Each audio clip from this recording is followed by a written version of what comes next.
Então, falando sobre a nossa Lei 9784/99, a Lei de Processo Administrativo do âmbito da Administração Pública Federal.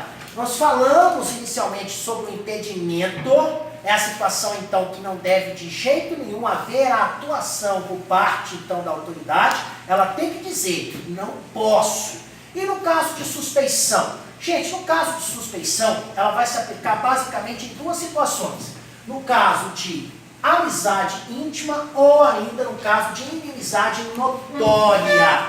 E esta inimizade e esta amizade pode ser diretamente com o interessado, pode ser com o cônjuge ou ainda com os parentes até de terceiro grau. Lembrando a vocês mais uma vez que tem que ficar de olho na tabela de parentesco, porque banca tem substituído aqui pelo parente propriamente dito. Coloca primo, coloca tia, quem quer que seja.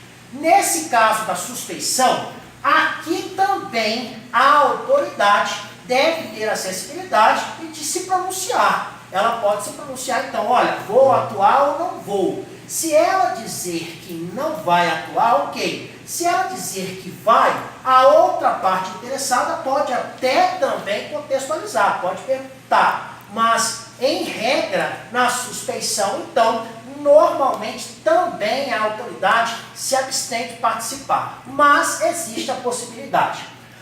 No caso de indeferimento da alegação de suspeição, cabe recurso? Cabe, mas o processo não vai parar, é sem efeito suspensivo. Bem, um outro assunto que nós temos na 9784, que é muito importante, diz respeito à forma, o tempo e o lugar dos atos que são praticados no processo. E aqui tem uma questão muito interessante. Primeiro, são atos de forma livre. São atos, então podem ser praticados livremente, a não ser que tenha uma lei determinando em contrário. Mas os atos normalmente têm forma livre. E mais, pode haver dúvida de autenticidade só se houver fundada dúvida. Nesse caso, poderá então ser pedido o reconhecimento da firma. Mas existe uma outra possibilidade. O próprio órgão, ele pode também, o próprio órgão, ele pode autenticar os documentos. São dotados de fé pública.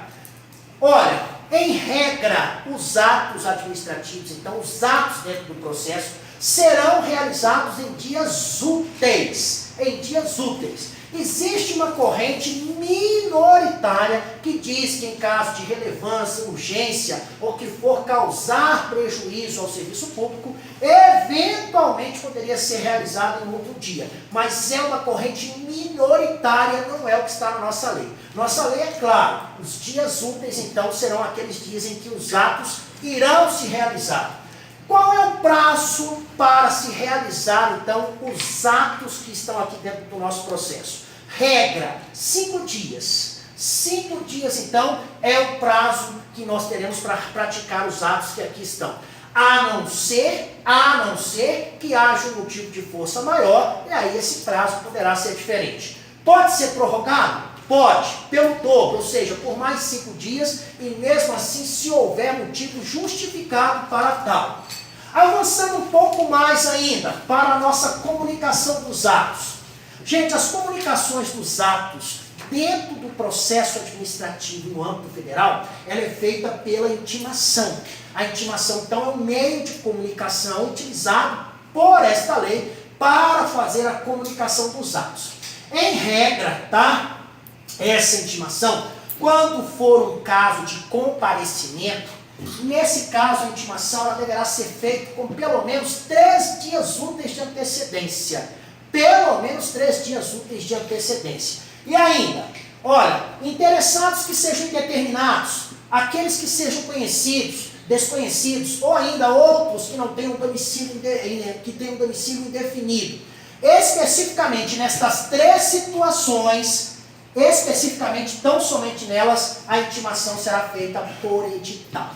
Então, em termos gerais, no que diz respeito à suspeição, forma, tempo e lugar dos atos, estas são as informações mais relevantes, aquelas que estão, então, mais presentes na nossa prova. Nós vamos avançar mais um pouquinho agora. Nós vamos falar um pouco mais sobre a intimação. Além disso, eu quero abordar alguns outros assuntos que estão aqui dentro, que estão diretamente previstos na nossa prova, tá bom? Então vamos lá? Dúvidas? Valeu, pessoal. É isso aí.